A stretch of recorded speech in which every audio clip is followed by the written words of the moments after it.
Como o Cérebro Cria, de David Eagleman e Anthony Brandt, é um livro direcionado para todos aqueles que se interessam pelo funcionamento das operações cerebrais que permitem todas as ações criativas. Eagleman é neurocientista e professor da renomada Universidade de Stanford. Brandt, por sua vez, é compositor e professor de teoria musical na Universidade de Rice. Neste microbook, você vai aprender sobre o imenso potencial da criatividade humana. Ficou interessado? Então conheça em 12 minutos os principais elos da inovação nas mais diversas áreas, como tecnologia, ciências e arte. Inovar é humano. Há um molusco marinho de tamanho pequeno, pertencente à família das assídeas, que faz algo bem esquisito. No início de sua vida, nada até encontrar um local para se agarrar, a exemplo de uma craca, crustáceo marinho que vive dentro de uma carapaça.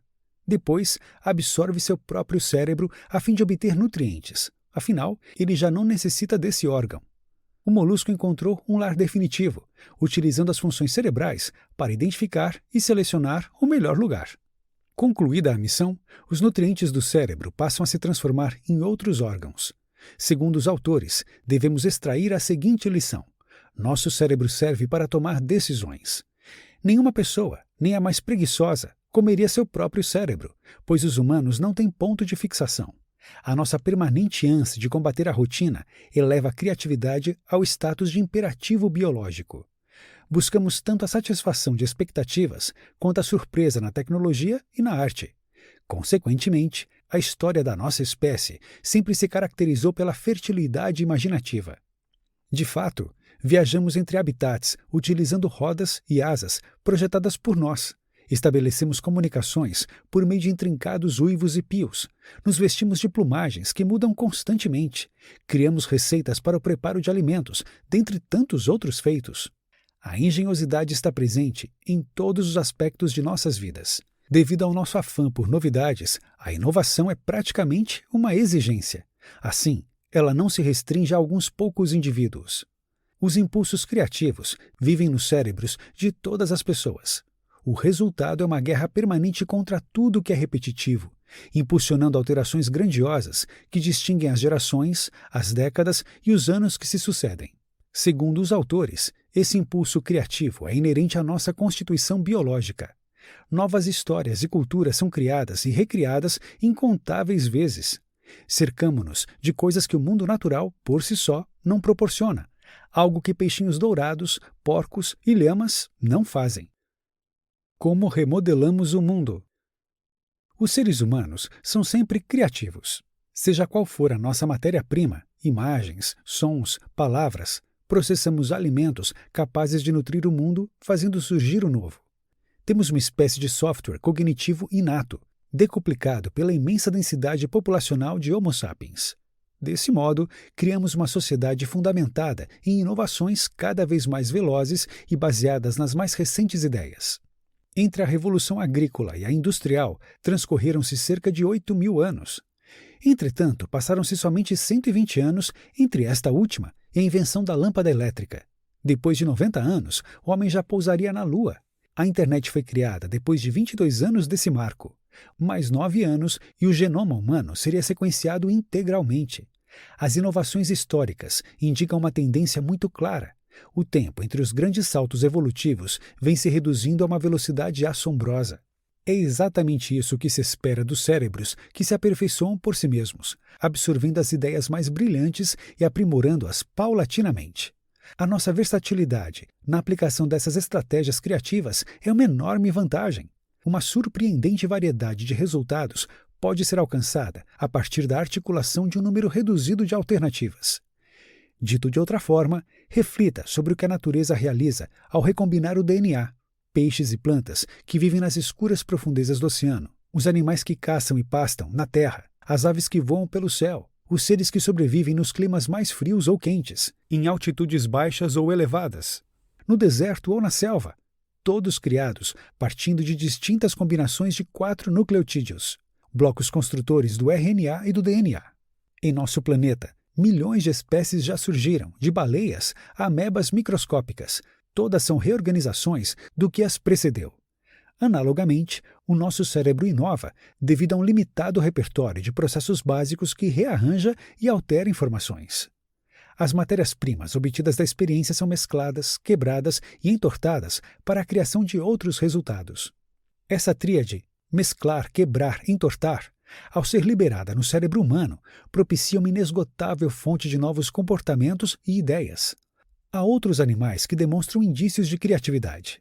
Evidentemente, os seres humanos se destacam. O que nos permite isso? Ora, temos mais neurônios nas regiões cerebrais entre a resposta motora e a percepção sensorial, viabilizando conceitos mais abstratos e diferentes caminhos pelo circuito. Além disso, a excepcional sociabilidade induz nossa espécie a trocar ideias e interagir continuamente, de tal forma que cada indivíduo planta em todos os outros as suas sementes mentais. O milagre representado pela criatividade humana não se manifesta do nada. Ele se deve antes à dedicação de uma grande parte do nosso espaço cerebral para o desenvolvimento de novas ideias. Entortar.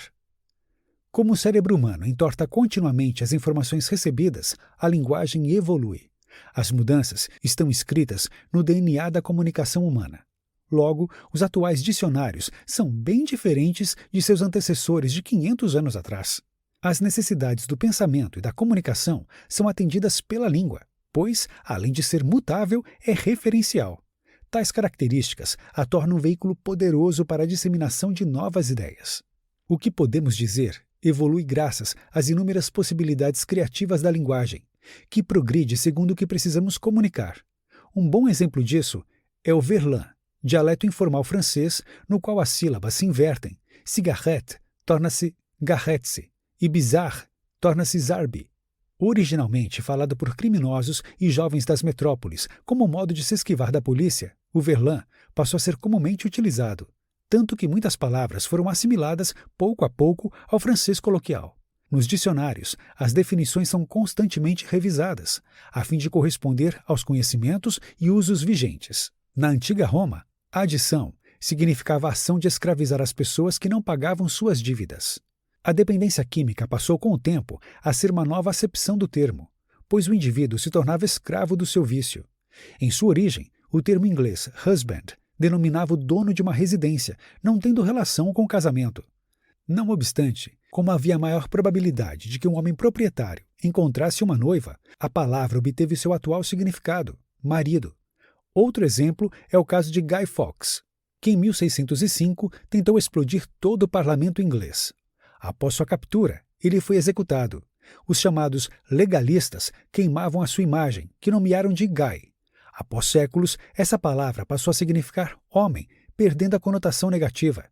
Na gíria estadunidense, mal, bad, também significa bom. Indecente, wicked, também significa excelente. E quente, hot, também significa sensual. Caso avançássemos 100 anos no futuro, ficaríamos perplexos com a linguagem de nossos bisnetos, uma vez que a língua é uma espécie de reflexo da inventividade humana. Agora que chegamos à metade da leitura, vamos nos aprofundar em duas instituições centrais para a difusão da criatividade e o exercício da inovação: as empresas e as escolas. A empresa criativa. As empresas criativas, para estimular inovações, recompensam novas ideias. Esses incentivos são das mais diferentes formas. A 3M e a Procter & Gamble contam com sociedades de honra. A Honeywell, a Hewlett-Packard e a Motorola concedem bônus vultosos por novas patentes.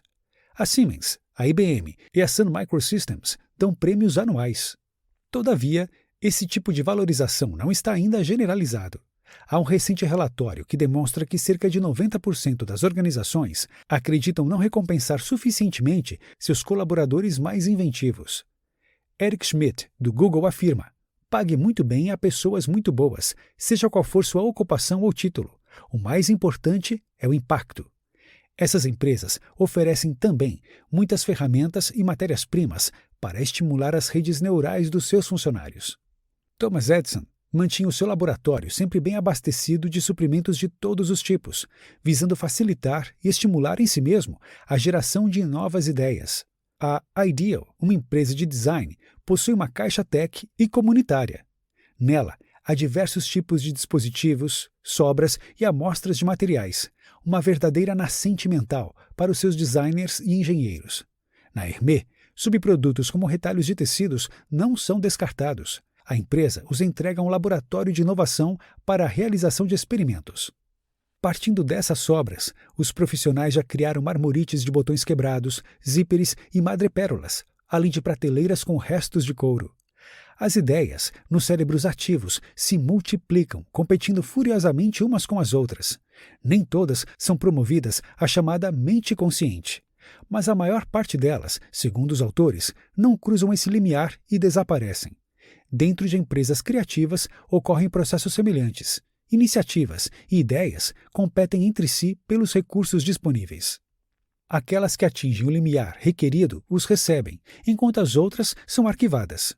No mundo atual, em que é difícil fazer previsões, muitas ideias falham, incluindo as que parecem ser perfeitamente úteis e que podem se tornar obsoletas em pouco tempo.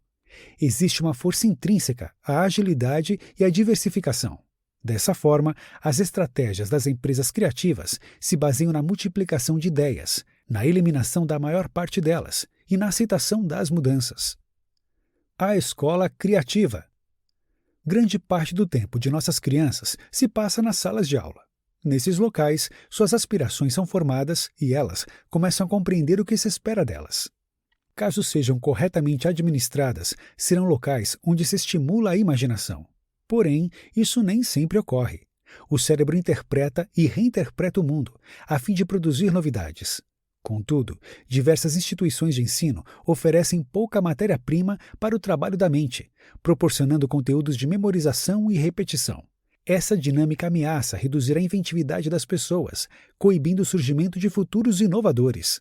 Permanecemos presos a sistemas educacionais oriundos da Revolução Industrial.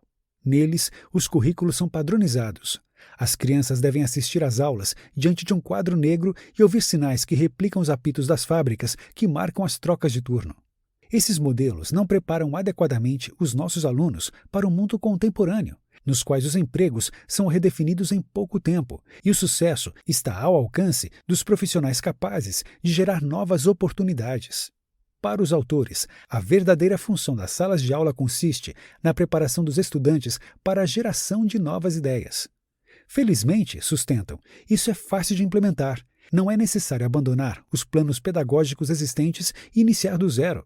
Ao contrário, certos princípios elementares podem contribuir na transformação de quaisquer espaços de ensino e aprendizagem em ambientes que efetivamente promovam o pensamento criativo. Notas finais. Cumpre ressaltar, por fim, que as bases do futuro são lançadas hoje. Isso significa que as próximas grandes ideias virão da modificação criativa daquilo que nos cerca. Isto é, os ingredientes já estão dados, apenas aguardando para serem combinados, fraturados e remodelados. Nossos autores acreditam que, a partir dos investimentos necessários em empresas e escolas, o impulso criativo da humanidade ganhará ainda mais velocidade. Assim, descobriremos juntos novas e interessantes possibilidades em todas as áreas, incluindo aquelas que ainda não existem.